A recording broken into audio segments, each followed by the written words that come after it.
everybody. Welcome to another episode of Ask a Sex Therapist. We have a return guest today. This is actually our first return guest, Dr. Kate Balistrieri, who's become a buddy of mine as well.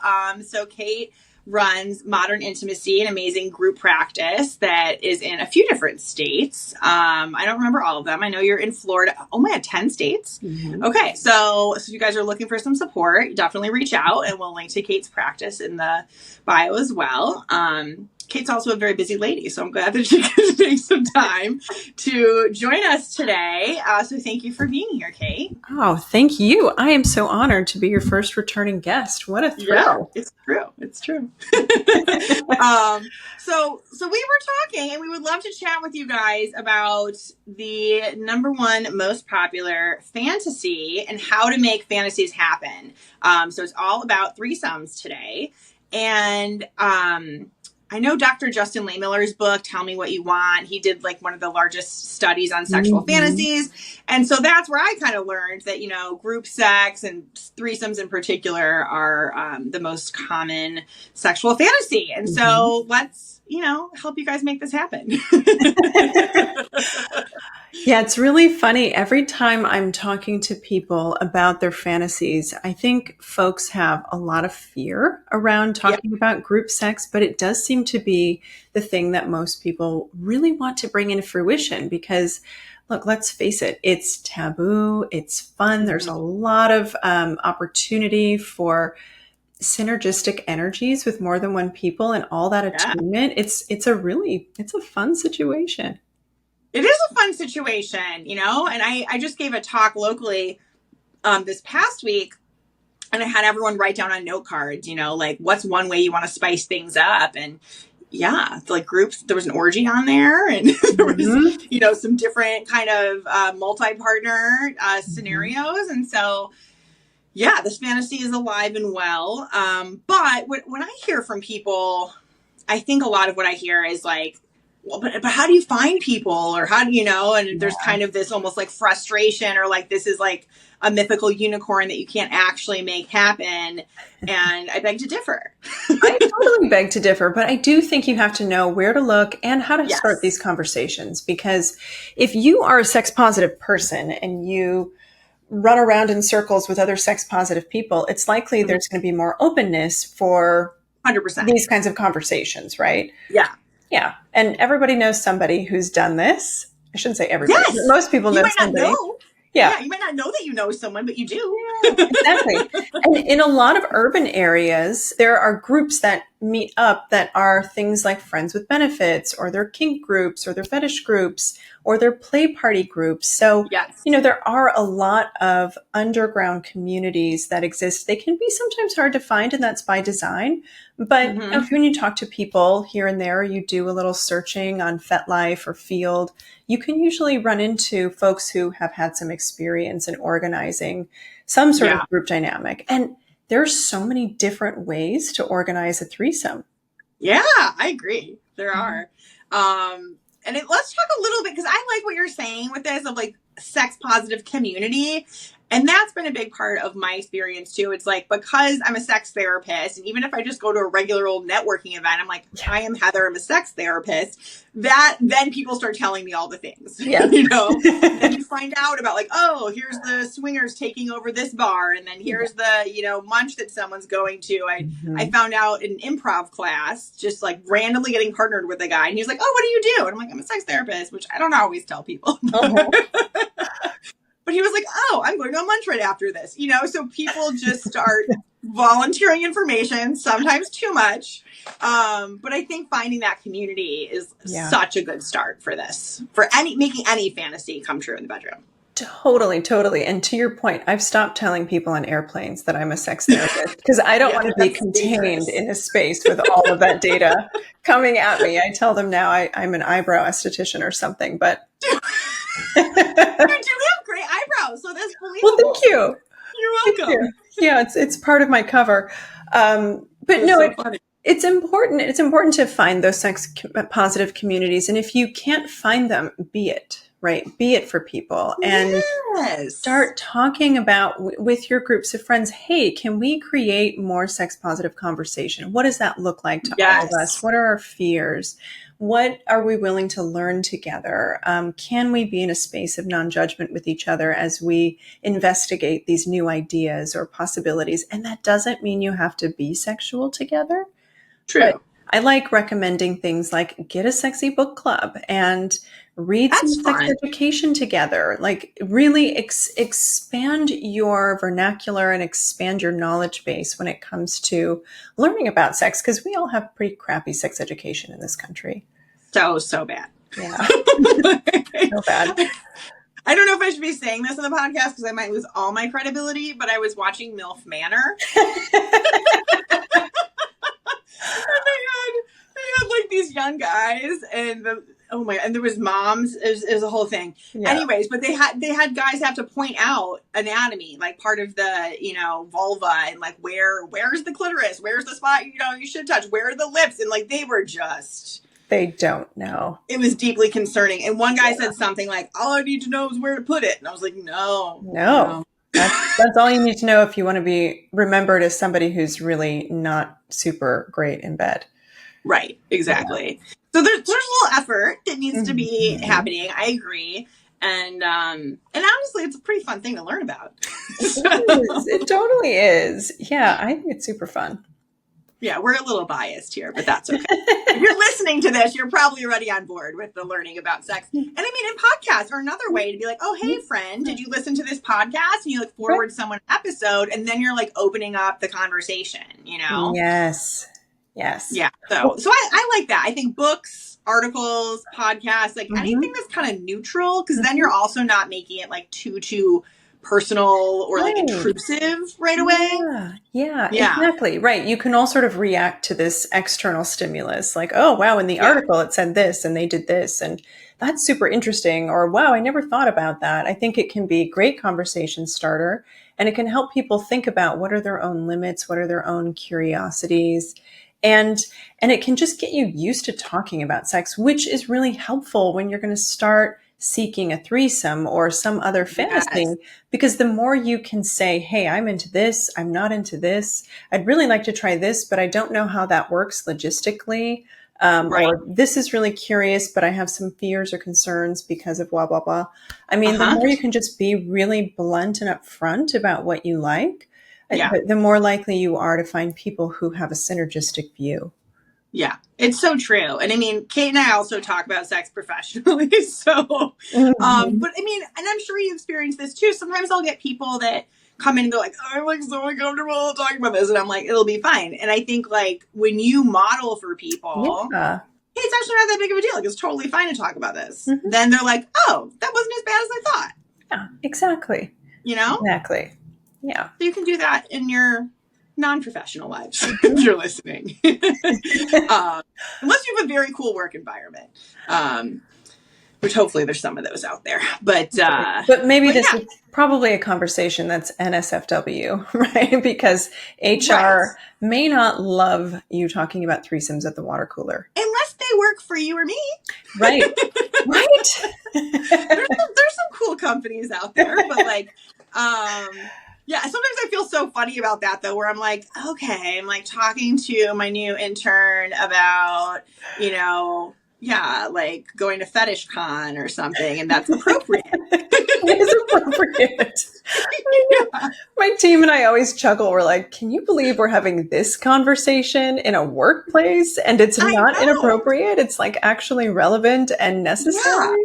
Yeah. So anyways, so create the space, like you said, Kate, create the space if you don't know how to find one. But also, like, where would you tell people to look to find existing communities? Yeah, so I'm a big fan of recommending apps like Field or FetLife. What are some of the others that you recommend along that same arc? I mean, there's also, like, where I live, there's some, like, different... I I don't know, tantra teachers or just like sex Yeah. coaches, erotic Mhm. blueprint coaches who have different workshops and events. So they'll have like a tantra essentials Mhm. or like a munch, which you could also find on FetLife. Mhm. Some of them are just on Eventbrite, Mhm. you know? Yeah. Yeah, I did the talk I did was just like spicing up your sex life, and it was at like a queer owned bookstore in St. Oh, Pete. amazing. And yeah, and they advertise on, you know, Eventbrite and like basically anywhere where you can find a workshop. So I mean, a lot of these things are just kind of hiding in plain sight. Yeah, well, that's amazing. Yeah, you Yeah. can find so much. You can go to local dungeons too. They often have a lot of Mm-hmm. classes and Yep. educational events or networking or community events that can be really good to just Mm-hmm. go and learn. I remember before I was a sex therapist, I used to go to a dungeon in LA and just learn about Yeah. what it meant to be a dominatrix and what was the Hmm. psychology behind that and I found it really fascinating and riveting, and nothing sexual was happening. So it was Yes. completely, appropriate for someone who doesn't know if it's something they want to get into because you're just Yeah. learning. And so I think Yeah. there's just really cool things like that going on in lots of places. Yeah, I think so too. And I think, you know, COVID changed some of it where like a lot of Mhm. things stopped being in person, but I think it's coming back, you Yeah. know. Like that was just my first in-person workshop since Mhm. before COVID. And so people are getting back out there. And, you know, I think that yeah, I also kind of started with a educational workshops at a dungeon Mhm. before becoming a sex therapist. So that's funny that we both did that. And then sex toy stores would be the Yeah. other one that I Mhm. would say. So they're in Chicago, New York, and LA. There's Pleasure Chest, which I really love. Mhm. So Mhm. that was actually like a big part of my journey of just being comfortable talking about sex. Like I went in there and like the person helping me was just so freaking like comfortable that it was just like Mhm. this mind blown moment of like, Mhm. you can be that comfortable talking about Yeah. sex, Yeah. you know, and know that much. Like Yeah. I was just like, oh, this is like opening up almost like a portal into another world of Definitely. possibilities. So that's what happens when you find a great community is like you Yeah. can have your mind blown.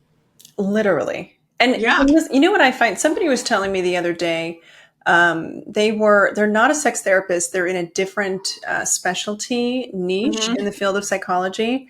And they were Mm-hmm. asking me if I have a hard time getting colleagues to collaborate as a sex therapist. And I said, you know what I find is that sex therapists are some of the nicest, most collaborative, like professionals in this Yeah. space. And I Yeah. think it's because we have overcome so much when we Mm-hmm. talk about this, like the stigma that gets assigned to anybody who's a sexual professional, sexual health professional. Mm-hmm. And so I think there's just like a lot of generativity when you're in this space because whether you're a sex therapist or a sex coach or you work at a sex toy store or something like Mm-hmm. that, I think a lot of us really implicitly understand how hard it can be for people Yeah. to get to that place. And so we want to Yep. be really generous and really collaborative and inclusive for Mm-hmm. folks who are Mm-hmm. wanting to learn more. Yeah. Yeah. I agree with you. I think everything you said about like the personal journey to like get to Mhm. this point professionally and the fact that we're censored everywhere. Yeah. Yes, So we're like, we got to help each other out. totally. Yeah. Yeah. Um, okay, so now let's assume people have found a sex positive community, and so Mhm. then hopefully you're talking about fantasies and ideas and figuring out who you know might be open to things. Let's talk a little bit about some of the differences if you're single or partnered Mm. when you're kind of approaching this idea of a threesome, Yeah. because I know you know single people might be like, I gotta find two people, you know, I gotta like be attracted to both of them, you Yeah. know. Yeah. And Um, partner people might be like, oh, we both have to agree on who the third is. We both have to be attracted to this third person and like find a yes. synergy there. And that can be a lot to balance. That is kind of a lot to balance, Mhm. you know? And I think the other piece is like when you're in a relationship, some people might also feel like it's a threat to the relationship. Mhm. They can. Yeah. They can. Well, who do you want to start with? If you're not partnered or if you're partnered? Let's start with the single people. Okay. Yeah. Um, so I have some feelings about this. Okay. Let's hear it. Yeah. So because I've had some different experiences. Mhm. I think with when you're the third person, kind of like if there's an existing couple, maybe, and you're the third person, there you have to be like pretty secure in yourself, I would say. Mhm. And you also want to be mindful of, am I going to need any kind of like aftercare? Like, is this going to be like a real peak intensity experience? Mm. And then like no one's going to kind of be there for me, or do I maybe need to request that someone is there for me? Mhm. So that's something I think to think about, especially if you're a delicate, sensitive flower like myself. Yeah. Well, But it could and also know be that nice. you have the right to ask for that aftercare, right? Even Yeah, if you are joining a couple, yeah, one of the things that I think is super important to remember is that in a threesome, there are three humans there, right? And each of yeah. those humans have needs that are valid and need to be Mm-hmm. prioritized. So each person might have to think about, what are the things that are most important to me in this experience? Yeah, What would be nice, and what am I willing to let go of? right. Right. So, and once you have that prioritized list of needs or wants, then you can sort of come to the group and say, here are the things that are really important to me. Can we make this work? Can we all Yeah, make this work? yeah. And sometimes you'll meet up with people who are just so organized around their own pleasure or their own Mm-hmm. partnership's pleasure that they forget there's another human around. So if Yeah, you're experiencing that, it might be, might be advantageous for you to bring to their attention that there's another mm-hmm. human here who has some stuff Yeah, to factor in. But they also might not be the right people for you to engage in yeah. this with if they're asserting either implicitly or explicitly their couple privilege.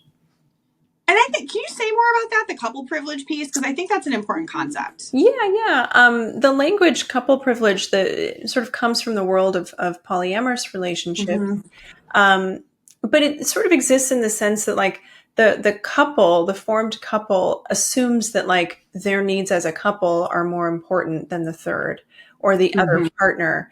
And I don't think a lot of couples are doing this on purpose. No. They're so organized around protecting their partnership, which is great. Yeah. That they sort of forget that there's another human there. And look, we all sort of live in a very objectifying culture. So I think it's really Mm-hmm. easy to objectify folks unintentionally and see Yeah. them as uses for our pleasure. So Right.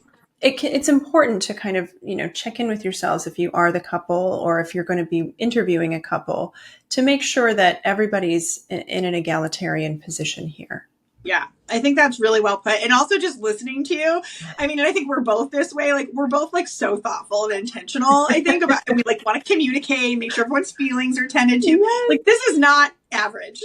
No. Like, I just, like, this is not what you're going to find necessarily if you like are like, I'm going to have a threesome. Like, don't expect people to initiate these types of conversations. Like, Yeah. I think you should go in expecting to be the one to initiate these conversations. Yeah. And the other thing I'll say is, like, you sometimes don't know what your intention is or what you need or what crossed the line until after it happens. Right. And it doesn't make someone a bad person or even a bad fit for a threesome if they don't know or if they're sort of bumbling their way into this experience too, because there is a lot that you learn as you're having the conversation. So, it's important to remember a healthy cycle of any kind of play with people involves communication, negotiation, agreement, and then the play experience. Yeah. Right. And then aftercare and debriefing. So, there's a lot of steps here to make sure that everyone gets tended to. And in each of those different stages of the experience, make sure that each person is getting equal time to really express what's going on for them and their fears or their concerns or their excitements. I love that. It just sounds like such a beautiful process, the way you're describing it. And it's also making me feel like, it's this great screener. Like, if you approach things this way, we're like, hey, like, let's have these steps and like phases of this process. Yeah. It's not sort of like this impulsive, wham, bam, thank you, ma'am experience of like, I have used your body and now you're dead to me, which sure happens sometimes, but yeah, and is some people's kink, right? To sort of have a very quick and like non-personal experience. But I think that gets a little tricky when you don't know people. You do have to sort of evaluate, do we want the same kind of anonymous experience? Do we want the same sort of impulsive experience? And if you do, it's still important to go through some questions to make sure that you're on the same page, because otherwise you run a big risk of Yeah. hurting someone either emotionally or physically. Yeah. Yeah. I think that's a good point. I mean, because, and that's fine if it's like, Mm-hmm. and some people get off on sort of being used as a toy. Totally. Yeah. But agree on that first. That's Agree all. on that. Yeah. Hear them say that out loud. Double check that Right. you have the same meaning of what that is. And then, yeah. Yes. I think that's the piece. And I think that's where, we as therapists are always like, there's like 5 deeper layers to this. Like, you got to keep being curious, And a lot of times people will be like, well, I scratched the surface of that, so I'm giving it a check mark. And, I think we would probably both encourage you to be like, well, let's check what that means, Yeah. Yeah. So, okay. So that's from kind of the single perspective. And then, let's talk about the partner perspective too. So if you're in a relationship and this is appealing to you, you also have to bring it up to your partner. Mm-hmm. And that could be an intimidating conversation. It can be, especially, so there's a couple of things to think about when you're bringing this up to your partner. Are you in a good sex space?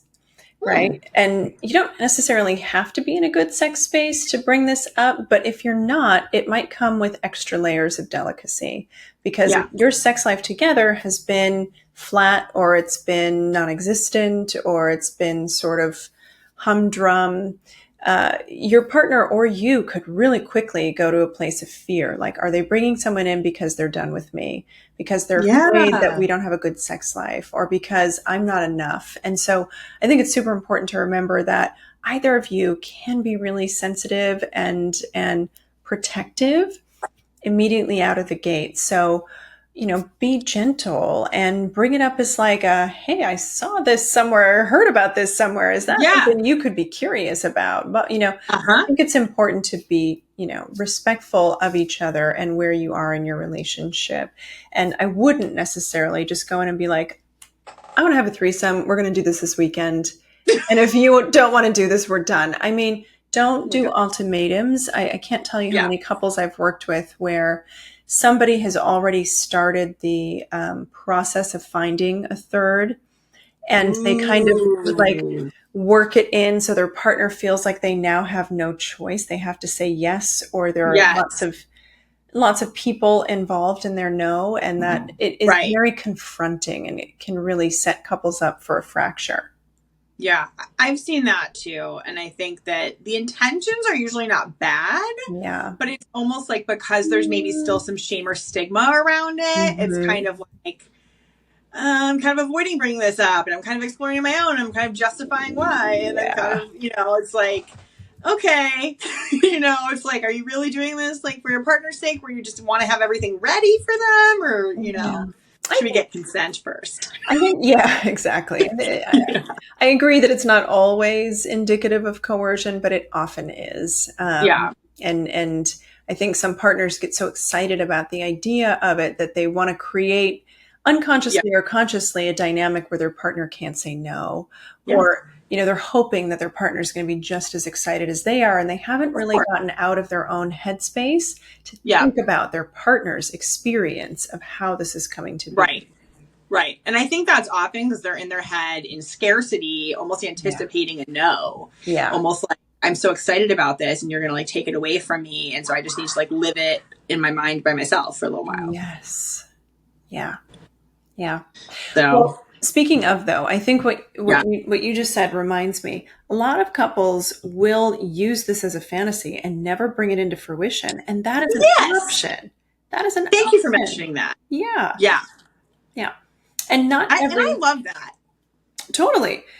Not every group sex fantasy needs to involve sex with multiple people. There are other instances, like you and I did an episode on my podcast about cuckolding and hot wife fantasies. True. That's usually an organization of 3, right? So sometimes people can watch, people can be a part of it or not. Mm-hmm. So there's just many different iterations.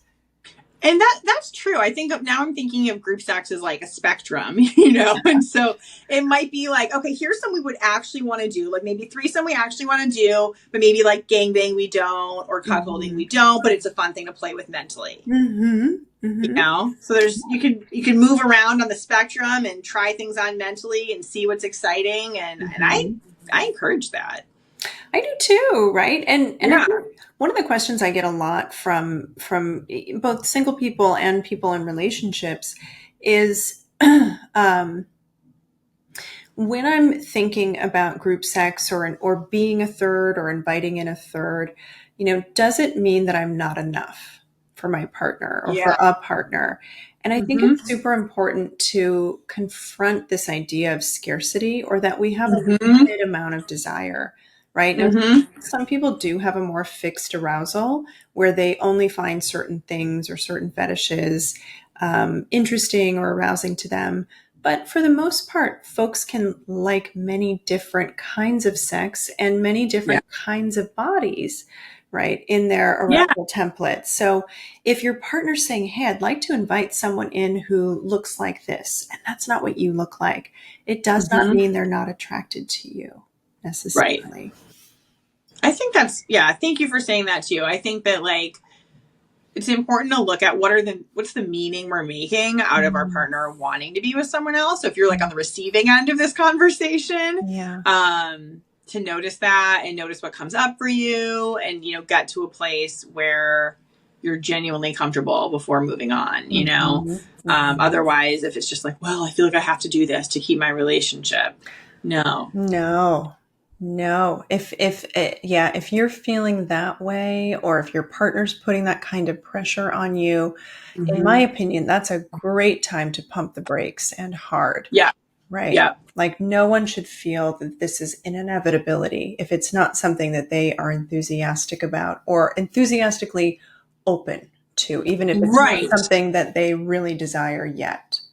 Right. I think that's a good distinction too, because I'm thinking of a couple that I've been working with, and at first it seemed like, okay, there's some openness, Hmm. to exploring different ethical non-monogamy arrangements. And Hmm. then it became very clear, like, this is not healthy for this partner at this Yeah. time. Yeah. And to move. And so I got to a point where I was like, I cannot move forward with Mm. towards this with you Mhm. guys, because it's not feeling ethical to me. So yeah, so I think that's important to look at each stage. Like it can Yeah. change too.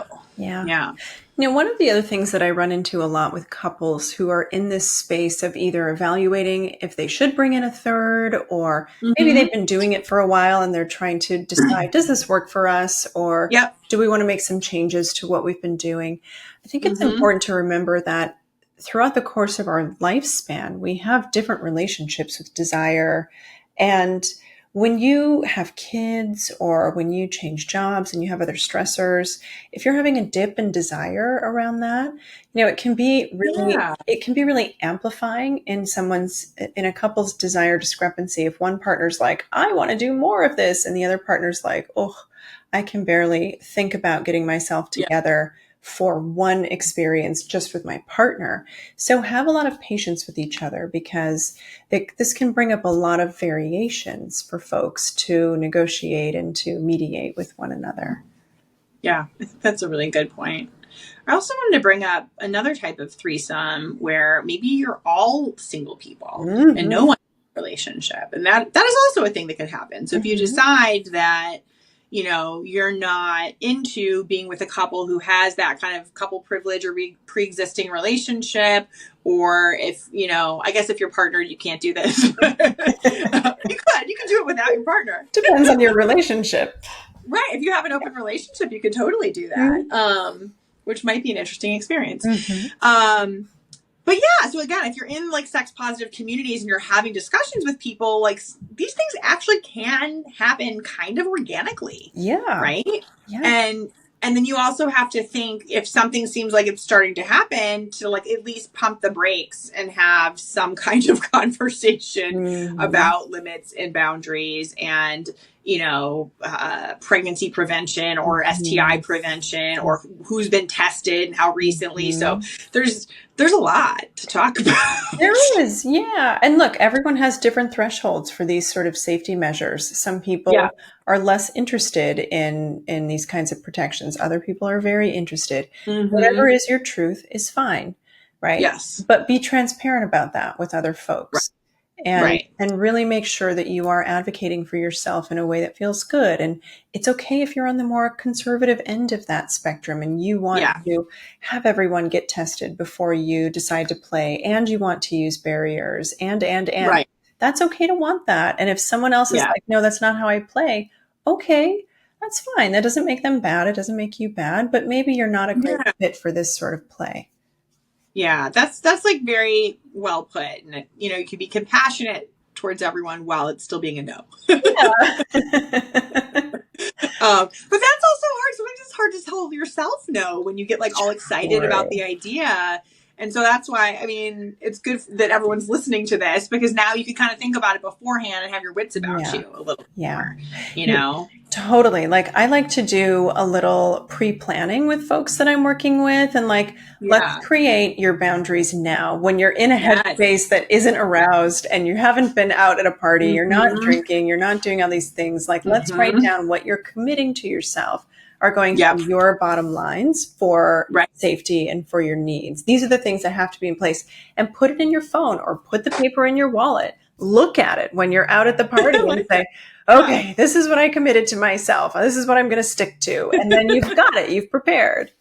That's true. I like that. It's kind of cute too. And I think it's kind of like, not only are you being aware of your boundaries and your intentions, you're kind of manifesting a little bit. I think just by Yeah, having that with you and totally. kind of thinking about it and like, you know, leaning into the emotions of it and how you want to feel. And yeah, that's exciting actually. Yeah. Okay, so then let's say you actually get to the threesome. Mm-hmm. So you're just like, oh my gosh, we've had the discussions. I know my boundaries. I found the people. Let's talk about expectations a little bit, because obviously this is lived in your mind as a fantasy Mm-hmm. for a while, probably. And, you know, real life and fantasy are sometimes a little bit different. Very. Yeah. At least they are in my experience, you know, but so yeah, I kind of want to just touch on that. Like, how do we manage expectations and, you know, kind of stay present, Yeah. you know? Yeah, I like to remind people that threesomes or group sex are similar to two partner sex, in the sense that things can get awkward. You can have sounds, and you can have, awkward position changes, and Yes. it's not going to be this giant glamorous, movie scene like you might think. It's going to be Right. however many bodies there are moving around and being human. And so expect that, right? And expect, especially if it's your first time or you're early in this practice, expect to have a lot of feelings. Especially if you're part of a couple and you're doing this, like think about things like jealousy. Talk with each other about how are you going to handle it if you get into this situation and one of you gets so jealous that you're uncomfortable. I've worked with many couples where one partner gets so uncomfortable that they're even nauseous during the play. Yeah. So talk about, like, what are our thresholds for when we're going to pull the ripcord and say, you know what, we have to stop. And that's okay, right? It's okay to say, I changed my mind, or I'm really uncomfortable in a way I didn't anticipate. But let's assume it's wonderful and you're having fun. You still are primed to have awkward moments. So don't judge yourselves. Don't judge other people. Just, kind of come back to being embodied and come back to the experience of pleasure and attune to everybody there, right? And unless you've agreed to prioritize attunements in a different way, try to create attunement so that you're noticing yourself and each partner with equal measure, so that you can stay embodied and stay connected to everyone in the process. Yeah, I think that's great. And I think, I do want to just acknowledge, like, so much of what we're saying is like a tall order. And like, I think this very optimal version. And I know some of you listening, hopefully will do the optimal version.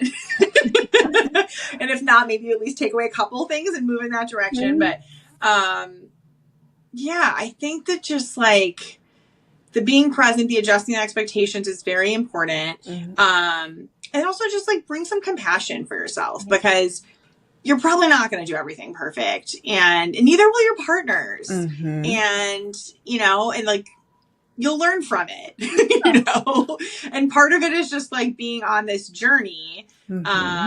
Is the journey smoother when you do what Kate and I are talking about? Yes. But might it take a few times to get to that place where you feel comfortable with that kind of smooth process? Yeah, that's okay. Yeah. So I think, being compassionate with yourself, and then, Yeah, I think like you have to be secure. I think a lot of what we're talking about requires a certain level of like self-awareness Mm-hmm. and knowledge, and then also just security in yourself. It's like if you're in the middle of a threesome and you pump the brakes and say we have to stop, that is like brave and like deeply Yeah. secure behavior. Oh, and it's so like, yeah, it's absolutely the way to go if you're feeling Yeah, uncomfortable. And it is brave. it is. You know, a lot of Yeah. folks would feel like, oh, I'm here. I might as well just let this happen. Right. Or I'm going to ruin it for everyone else. Because, and I think especially people who are socialized as women, Mm-hmm. we have this people pleaser thing. Mm-hmm. And, I've talked to clients about this. I've even seen this in porn where Mm-hmm. I'm like, I don't know if this person is still consenting. Like, I think they probably did at the Yeah. beginning. And like, this is like making me uncomfortable because I think Mm-hmm. now they're just feeling like I can't stop or say no. Yeah. Yeah. You can see, I imagine you can see that Yeah. dissociated look on some Yeah. porn stars' faces that you just sort of like, I always wonder, like, are they even here right now? Are they in this room? Are they Yeah. present Yeah. for this, or have they checked out because they don't want to say no? Right. Right. Yeah. Right. But you can kind of tell by body language or other things. I'm like, it seems like something shifted. So, Mm-hmm. so I guess I just want to acknowledge that, like how hard it is to kind of be the odd one out in a group situation or Mm-hmm. worry about ruining other people's time. But also, I think to recognize that it's like you're not actually doing anyone any favors if you're like uncomfortable, feel unsafe emotionally or physically, and are just pushing through it. Mm-hmm. Mm-hmm. Like that's not intimacy. Yeah.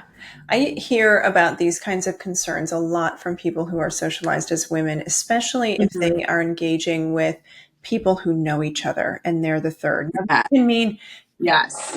two people who are friends and have a prior relationship or a couple. There's a Mm-hmm. lot of fear around, like, if I don't perform, and I'm putting that in air quotes, is there a safety issue? Will there be a safety issue? In addition to, will I disappoint them? So Right. I do Right. think that it's important, if you are somebody who is worried about safety, to do some vetting. Yeah. You can ask for testimonials. I know a lot of folks in the kink world will Mm-hmm. will say, like, yes, I've played with this person, I've played with this person, they're willing to vouch for me. So Mm-hmm. not everyone will have testimonials or references, Right. but you can ask, because You some can people ask. Yeah. do. Also, same safety precautions when you're going out with people in a non-threesome situation.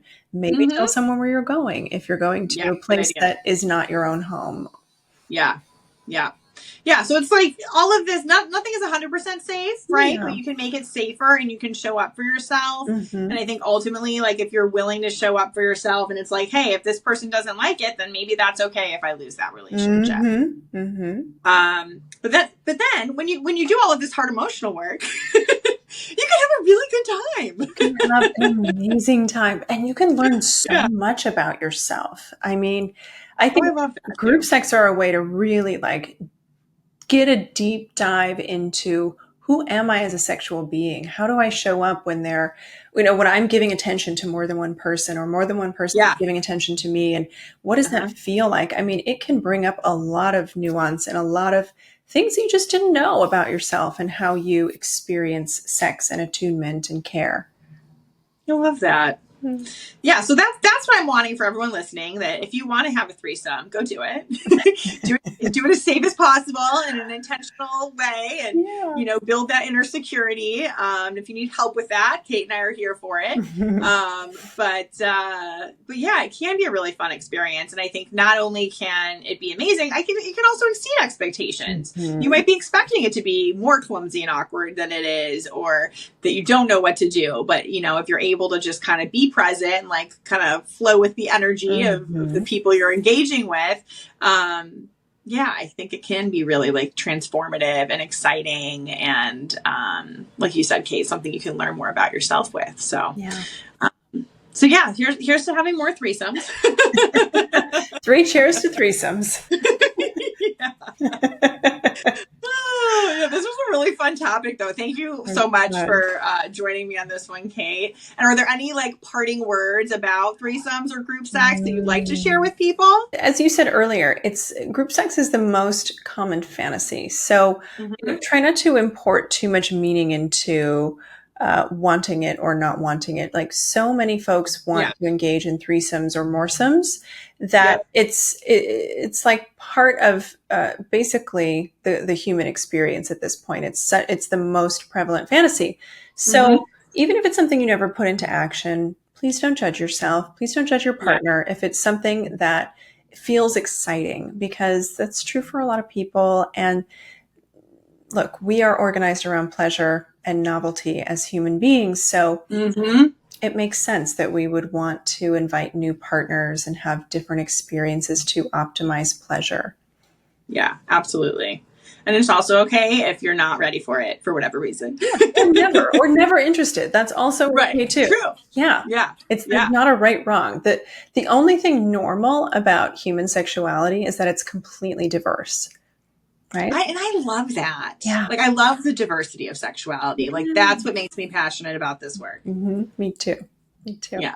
Well, thank you. This was so fun. I had such a good time. Absolutely. And obviously we'll link to your website for your group practice. Is there anywhere else where people can find you or connect with you if they're curious? Yeah, I would say on TikTok and Instagram, I'm at Dr. Kate Balistrieri, and on YouTube, I'm at Modern Intimacy. And we have a lot of content that goes out, some professional, some fun, personal stuff. And definitely if you're somebody who's looking for support around how to make this happen, Heather's team, my team, we've got a lot of really sex positive clinicians between the two of us, and there are many more beyond our practices. So don't hesitate to reach out and get support, because it can make a big difference. Yay. I love that. Well, on that note, thank you everybody for listening. Thank you, Dr. Kate, for being here, and we'll catch you next Monday. Bye, everybody.